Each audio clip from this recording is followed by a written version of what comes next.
We focus on something we all try not to be, badass parents from hell. We have seen enough in one day to compile this segment on The Factor tonight, and you will be blown away. We begin in Cleveland, Ohio, where a mother will be spending the rest of her life behind bars for the death of her 16-year-old daughter. Is that supposed to be 16, Sonora?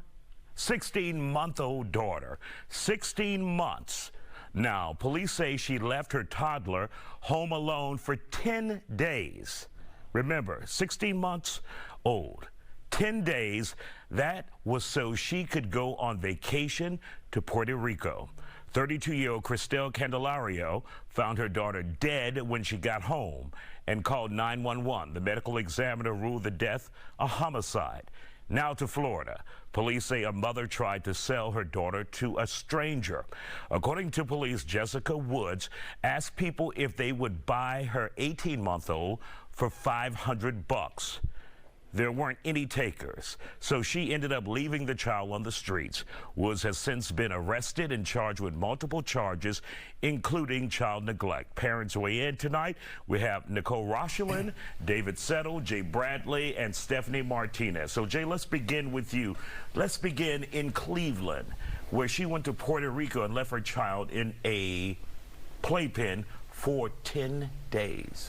This lady has some mental health issues, man. Let's just start there. I mean, I understand bad parenting. We've all had our parenting faux pas, whatever cases, but at the end of the day, to leave your 16-month-old, I read the story where the neighbor, previously, the lady was like, oh, I'm gonna be gone for a weekend, and stayed gone for a month and a half. And the neighbors were calling her like, hey, come get your daughter, we need food, we need this and that, or whatever cases. So I think this is more of a mental health issue around parenting. I've said for a long time, like, we have to go get a driver's test and to get a driver's license in order to drive a car. You go get a gun, you got to pass certain security, but anybody can have a baby. This is a definite case for maybe there should be some tests around, you know, mental health and what you can and cannot have a baby. You know, if you pass a test, then you're good to go. Outside of that, this is crazy. And unfortunately, this is not unusual. We even had this in Harris County, where a woman took off after her boyfriend and left her kids in the house days upon days and just apparently didn't care. So, David, let's hear from you. Man, first of all, it's tragic, right? It's devastating just to hear what this baby had to go through, right? And I'm a firm believer that hurt people, right? And there has to be some hurt going on. Like Jay said, man, there's some mental health issues definitely going on, not to justify her actions or anything, but we're just trying to explain it. Like, how in the world can a parent leave behind? I have a hard enough time leaving my dog for, you know what I'm saying? Right. Much less one of my babies. And to know that you left this poor child in their playpen for days at a time, and to read the story and to hear what the baby had to go through, the trauma and the torture. What the judge said at the end, I applaud that judge. She was like, hey, you know, you left this baby in a prison to die, and that is exactly what's going to happen to you. Nicole, your thoughts on this? She need an ass whoop. Personally, I thought not only was it neglectful, but I also thought that she was selfish. Very selfish that you had to go on this vacation with your boyfriend so bad that you would abandon your child alone so you can go. And I mean, I just saw your pictures, girl. They wasn't giving what they needed to give. So, I mean, I just don't understand. And I don't understand what kind of man is okay with knowing that a woman has a baby and she left this child to go kick it with you. Like, I don't know if I should say this, but I mean, he must have had some great deep. You know, I mean, for the viewers out there, it can never be that great to leave their child behind. Right. So, Stephanie, your thoughts on this? Yeah, I agree with Jay and with David. There's some mental health issues going on, and it's devastating that this happened, and some of these people just don't deserve to be parents. And when she got home, she was surprised, I would assume, called 911 saying her child is not alive. I mean, what does she expect? I feel like she must have mental health issues and be dumb as all out, because that's the only reason why you're going to call the laws on yourself once you get home, knowing that you've neglected your child for 10 days, man. And I thank you for bringing up that point. What type of dude? I look at how women treat their kids when I'm dating them, because if you love this person that much, they came out of your own body. and you treat them trash, my expectations are really low. Right. Yeah. Well, she also, the article says she cleaned the baby up and they found the feces and everything. And I don't know how much you guys know about that, but feces carry lots of bacteria. I mean, that child could have been poisoned. I mean, she could have got something from herself, though, that bile, that's waste that's coming out. And so, I mean, just the fact that she tried to cover it up and then have this story, but I think she also felt very comfortable as well, because this probably was not her very first time leaving her child And unattended. really quick, the mother who tried to sell her daughter for $500, Stephanie. Mental issues for sure. It's crazy. Yeah, I mean, these people, you know, have kids and they just don't know how to parent. They I should be think selling law it. enforcement would hear this and say crackhead tendencies. Oh yeah, That's- I drugs, get it, drugs man. I for get sure. it. I totally get it. And here's the thing. I read another article about parenting while poor. Right? Now, don't get it twisted. I'm not that far removed from being broke. I done been at the mountaintop, right? I've had my fair share of money, but I know what it's like to be in the valley. And sometimes desperate times will, you know, lead you to do some desperate things. Now, I ain't never been that desperate. But, you know, when you are in economically disenfranchised positions, you know, and you just out there trying to survive, I'm not justifying this by any means. Let's set the record straight. But, you know, like, hey, I mean, even the poorest parent, though, wouldn't resort to that. That There's sounds always like ways. drugs to Yeah, me. It yeah. sounds like drugs. This sounds like they should be cellmates. I really feel like these should be cellies, and they can just have these great conversations together of what they think parenting is, and maybe at some point near who whooped your ass today in prison for leaving your kid behind? let the justice system solve itself. You know what I mean? Nicole, really quick, last 30 seconds. What do you assess on the mother trying to sell her child?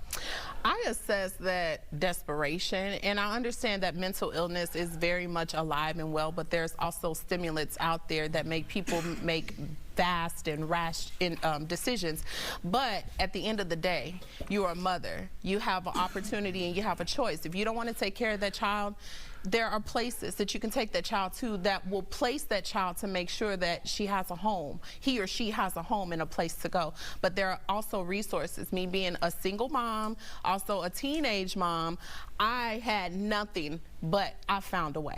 I found a way. There's always a way, and we have to do better. She needs to do better, and she needs to get some help, psychologically, emotionally, all of that. Okay, don't go anywhere. We'll continue this discussion after the break. Welcome back to The Factor Uncensored. We continue our conversation about parents who aren't quite up to par. In Florida, a mother and father visiting from Georgia got in trouble during spring break. The couple was found passed out on the beach, allegedly drunk. You see them in the video there, with their children nowhere to be found. Hey! Hey! The sheriff's office! Wake up! Deputies later found their kids swimming in a hotel pool unsupervised. Thank God they were alive. Our panelists are back for their discussion. Nicole is here, David is here, Jay, and of course Stephanie. Stephanie, your thoughts on that? They're lit. Wow. Yeah, they're lit. Thank God the kids are okay. Wow. Thank God these kids can swim, number one. Right. Yeah. Number one. Number two, you got to stagger your drinking. So if your wife is drinking, it's your time to just grab some water for at least the first hour or two, and then you tag each other in. You don't just all go balls to the wall at the beach all at the same time. That's not good strategy. You got to play a zone defense. You know what I'm saying? You gotta, tag, you're it.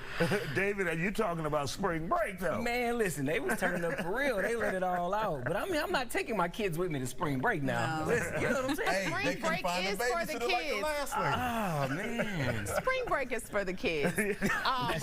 That's right, David. What the hell Okay, do you no, need spring listen, break? David, you have 5 kids, I dude. do. Like, And you I should took- know. but If I you're took not my taking 5 your kids, to why are you SeaWorld. at spring break? I David? took my 5 kids to SeaWorld, right? You know what I'm saying? So I didn't take them to the beach to go turn up. You feel me? Like, we was at SeaWorld. Which I feel like you wish SeaWorld had more alcohol involved. I feel like that you might be putting a petition in for that. Drunk on the whale. There's a lot more boundaries in SeaWorld than there are at the beach, though. You can't lay out at SeaWorld. I mean, they would think something wrong with you. But I mean, for these parents to pass out drunk, I'm curious to know, how did they know that these were their parents in particular? And I'm also curious to know the ages of the children that they found their way back to the hotel, and they were like comfortable enough to chilling swim in the pool. Yes. So I want to know more. I feel like I don't know enough. Like, how did they find these kids? Were they just like, oh, we're the pool patrol, like, where are your parents? And they're like, oh, they passed out, love punch drunk on the beach, and sunburnt. It looks like they were good and sunburnt. Now well. we did grow up in an environment to where latchkey was kind of norm, right? So I had friends of mine where they would go to Astroworld. They would get the season pass for the summer. Mama would drop them off on the way to work and come pick them up on the way back after work. So I feel like these kids have done this before. Job. That's an 8-hour job, right? But they got a chance to hang out with Astroworld the whole summer. So I think we're missing the point that these kids get a chance to be at the pool and explore the world by themselves. So you see the silver lining. This is a silver lining, man. These kids have gone on an adventure. They figured out how to get to the pool. They swam the whole time, had a great time, and then they found the authorities when they were done. Like, let me turn my trash parents in. Sounds like responsible children. These are great kids. These are great kids. Parents, on the other hand. In all reality, we see this a lot. Parents take their kids, they're occupying their kids, but they have their own personal agenda. They keep them busy, whether they're taking them to the beach and they're drinking, letting the kids go out there play. Maybe they would have drowned in the ocean. Thank God they didn't. They found their way back to a pool and swam safely. But I mean, so many things could have happened, but parents today are finding more distractions for their kids so they can attend more to their own agenda. They probably didn't bring the iPad or didn't charge it this time. Or you know, some people, you know, they get them kids an iPad, but they don't pay for that plan. So if they didn't have Wi-Fi at the beach, then, you know, they was unable to go ahead and connect. The dad did have a mullet. I just want to bring that out. These are mullet type of tendencies. There was White Claw involved. What is it, business in the front, party in the back? Business in the front, party in the back. That is Thank you hilarious. guys for joining us here on The Factor Uncensored. Still ahead tonight.